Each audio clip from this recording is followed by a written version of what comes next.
आज मैं एक ऐसे विषय पे बात करने जा रहा हूं जो बहुत ही कम डिस्कस किया जाता है लेकिन है बहुत ज़रूरी, बहुत ही संवेदनशील है। और ये एक ऐसे दर्द के बारे में बात करने जा रहा हूं मैं, जो आजकल प्रायः हर घर में किसी न किसी व्यक्ति के साथ ज़रूर हो रहा होता है। और ये दर्द है अकेलेपन का। आपने वो गाना तो ज़रूर सुना होगा, आईने के 100 टुकड़े करके हमने देखा है, एक में भी तन्हा थे 100 में भी अकेले हैं। यानी कहने का मतलब ये है कि कई बार ऐसी परिस्थितियां होती हैं कि हम भरे पूरे घर में होते हैं लेकिन एक अकेलेपन के साथ जूझ रहे होते हैं। ऐसा भी अकेलापन होता है जब बच्चों को बड़ा किया होता है माँ बाप ने, और पाल पोस के जब अपना सब कुछ दांव पर लगाकर बच्चे को विदेश में पढ़ने के लिए भेज देते हैं या काम करने के लिए भेज देते हैं, और उसके बाद वो बच्चा ना तो वापस आना चाहता है, और यदि उसने वहाँ पर विवाह कर लिया या आपने ही यहाँ उसका विवाह कर दिया, फिर उसका आपसे संपर्क भी प्रायः ना के बराबर ही हो जाता है या बिल्कुल नहीं होता। कुछ दिन पहले किसी ने मुझे कांटेक्ट किया था और उनसे बात करने के बाद मुझे बहुत समय लगा था नॉर्मल होने के लिए, क्योंकि उन्होंने मुझे ये बताया कि उन्होंने अपने गांव की सारी ज़मीन बेचकर अपने बच्चे को सन 2018 में कनाडा भेज दिया था। वो बच्चा वहाँ पर जाकर पढ़ाई करी उसने, तब तक माँ बाप के संपर्क में रहा, फिर उसने वहाँ पर विवाह कर लिया। लेकिन विवाह के बाद में अब उनको ये नहीं पता है कि उनका बच्चा कहाँ है, जीवित भी है या नहीं है। और उनकी बेटी कहीं दूर ब्याही हुई है और वो भी कोई बहुत संपन्न घर में नहीं गई, तो वो थोड़ा बहुत जो भी मदद कर सकती है उनकी कर देती है। देखिए, पैसा अपने स्थान पर है, लेकिन वो माँ बाप रो रो कर बात कर रहे थे कि हम अपना सब कुछ लुटा बैठे, बच्चे की पढ़ाई पर भी हम लगातार फीस भरते रहे, विवाह हो जाने के बाद में भी उस बच्चे ने धीरे धीरे हमसे बात करनी कम कर दी। अब हमें तो ये भी नहीं पता है कि वो है कहाँ। हमें तो ऐसा लगता है कि शायद वो जीवित ही ना हो। यानी ऐसी स्थिति आ चुकी है, किसी से बात नहीं करता है वो। ऐसे बहुत घरों में हो रहा है। मैं तो इतना देख रहा हूं कि एक शहर में रहते हुए भी ऐसी परिस्थितियां आ गई हैं जब लोगों के दिलों में बहुत दूरियां होने लग गई हैं। फिर वो कोई रिलेशन हो, माँ बाप का बच्चों के साथ हो, बच्चों का अपने भाई बहनों के साथ हो, पति पत्नी तक का हो, प्रेमी प्रेमिका तक में हो। ये परिस्थितियां, ये स्थितियां बहुत पैदा हो रही हैं और किसी को दूसरे के मन का ख्याल नहीं है कि वो किस तरह से अपना जीवन गुजार रहा होगा या कितनी पीड़ा में होगा। बस इसी के लिए मैं आज हाजिर हुआ हूँ।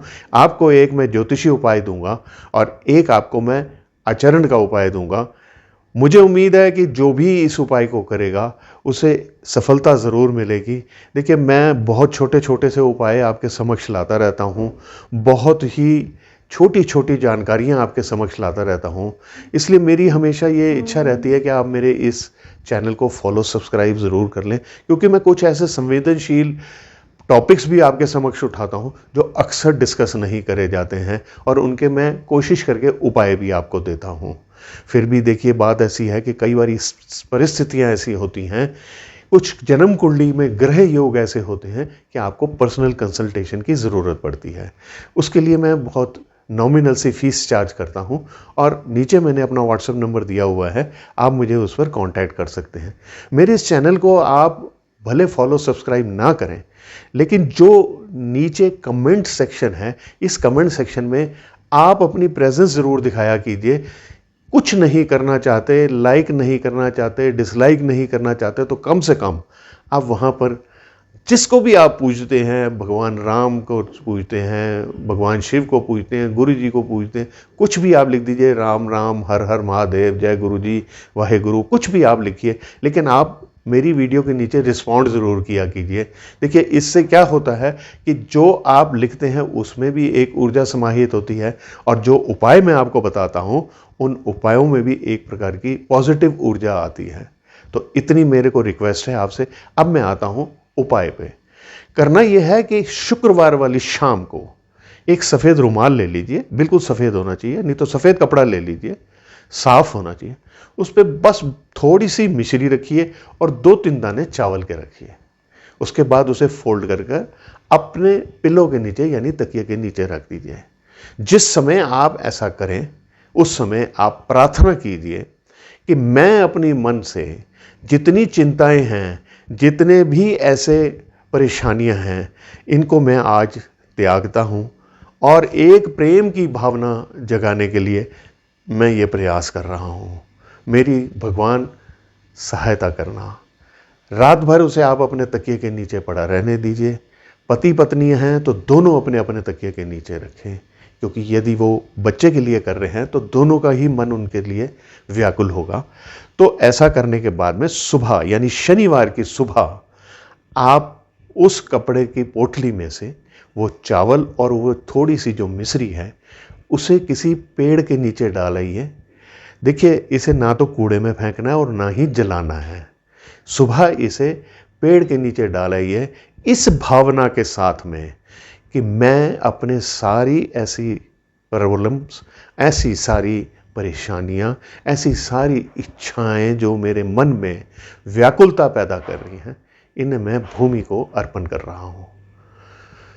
उस मिश्री को, उस चावलों को चींटियां खा जाएंगी। देखिए, ये एक ऐसा अरेंजमेंट बना है जिसमें आपकी जन्म कुंडली का चंद्र, शुक्र, राहु और शनि, ये चारों ग्रह आपको पॉजिटिव रिजल्ट्स देने लग जाएंगे।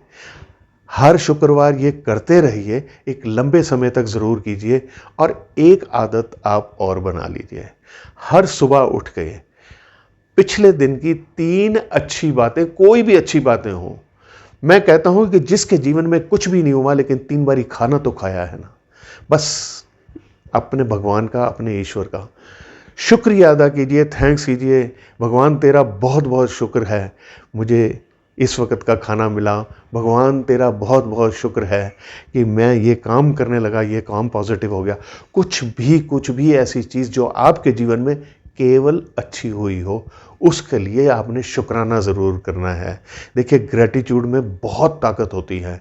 ये कार्य आपने प्रतिदिन करना है। देखिए, ये मत पूछिएगा कि कब तक करना है, ऐसे करते रहिए। धीरे धीरे आप देखेंगे कि आपके जीवन में कम से कम ये व्याकुलता, ये परेशानी या आपके जो आपसे दिल से दूर हैं, उनमें कुछ ऐसी भावना ज़रूर जागृत होगी कि वो प्रेरित हो जाएंगे आपसे बात करने के लिए, आपसे कांटेक्ट करने के लिए या संबंध सुधारने के लिए। देखिए, ये प्रयास दिल से कीजिएगा, विश्वास से कीजिएगा और मैं इतना ज़रूर मानता हूँ कि यदि ये पूरे निश्चय, पूरे विश्वास के साथ किया जाए तो एक ना एक दिन आपकी ये समस्या का तो हल निकल ही आएगा। इस वीडियो को अच्छी लगी हो तो लाइक ज़रूर कर दीजिएगा। एक बारी फिर आपसे कहता हूँ कि मुझे कुछ ना कुछ कमेंट ज़रूर करते रहा कीजिए और आप मुझे आज्ञा भी दे दीजिए। नमस्कार।